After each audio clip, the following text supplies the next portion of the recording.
संघ ने संभाली चुनावी कमान, उपचुनाव में भाजपा के साथ जुटेंगे आरएसएस कार्यकर्ता, उठा ये मुद्दा। सूत्रों के मुताबिक सीएम आवास पर करीब 2.5 घंटे तक हुई बैठक में सबसे अधिक चर्चा सरकार और संगठन के कद को लेकर, छिड़ीरार को लेकर हुई। संघ की ओर से इस बात पर चिंता जताई गई कि अगर यही स्थिति रही तो आगे के सियासी सफर में सबसे अधिक नुकसान भाजपा को उठाना पड़ सकता है। सूत्रों का कहना है कि संघ ने नेताओं को ऐसी स्थिति से बचने की सलाह दी है। बैठक में उपचुनाव के साथ ही सरकार और संगठन के आपसी समन्वय पर खास चर्चा हुई और यह कहा गया कि पार्टी के सभी बड़े नेताओं की ये जिम्मेदारी है कि यदि कहीं पर आपसी मतभेद या मनभेद की स्थिति हो तो उसे आमने सामने बैठकर समाधान कर लिया जाए।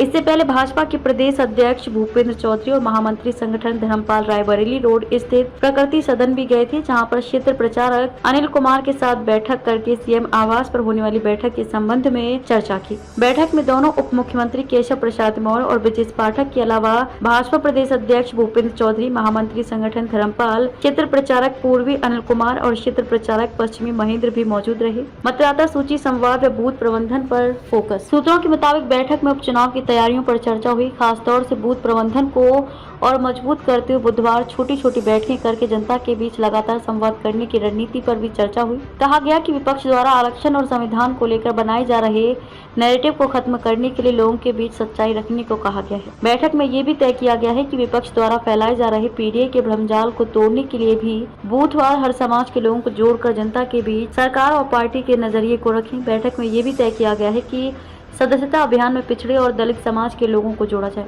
निगम बोर्डों में पुराने कार्यकर्ताओं को तरजीह। सूत्रों का कहना है कि बैठक में ये भी तय किया गया है कि इस बार विभिन्न निकायों और बोर्डों में रिक्त पदों पर समायोजन में पार्टी के कैडर वाले पुराने कार्यकर्ताओं को ही तरजीह दी जाएगी।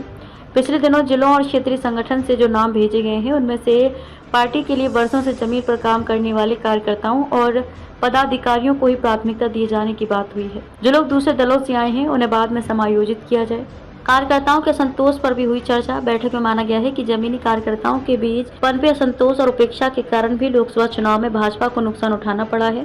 इसलिए आगे से पुराने और कॉडर वाले कार्यकर्ताओं के सम्मान का ख्याल रखा जाए, उनकी अपेक्षा की शिकायतों को दूर किया जाए। नौकरशाही के मनमाने व्यवहार को लेकर भी बैठक में कहा गया कि जिला स्तर पर पार्टी पदाधिकारियों और जिला प्रशासन के अधिकारियों के बीच बेहतर समन्वय से जनता के काम करने की व्यवस्था को प्रभावी बनाया जाए।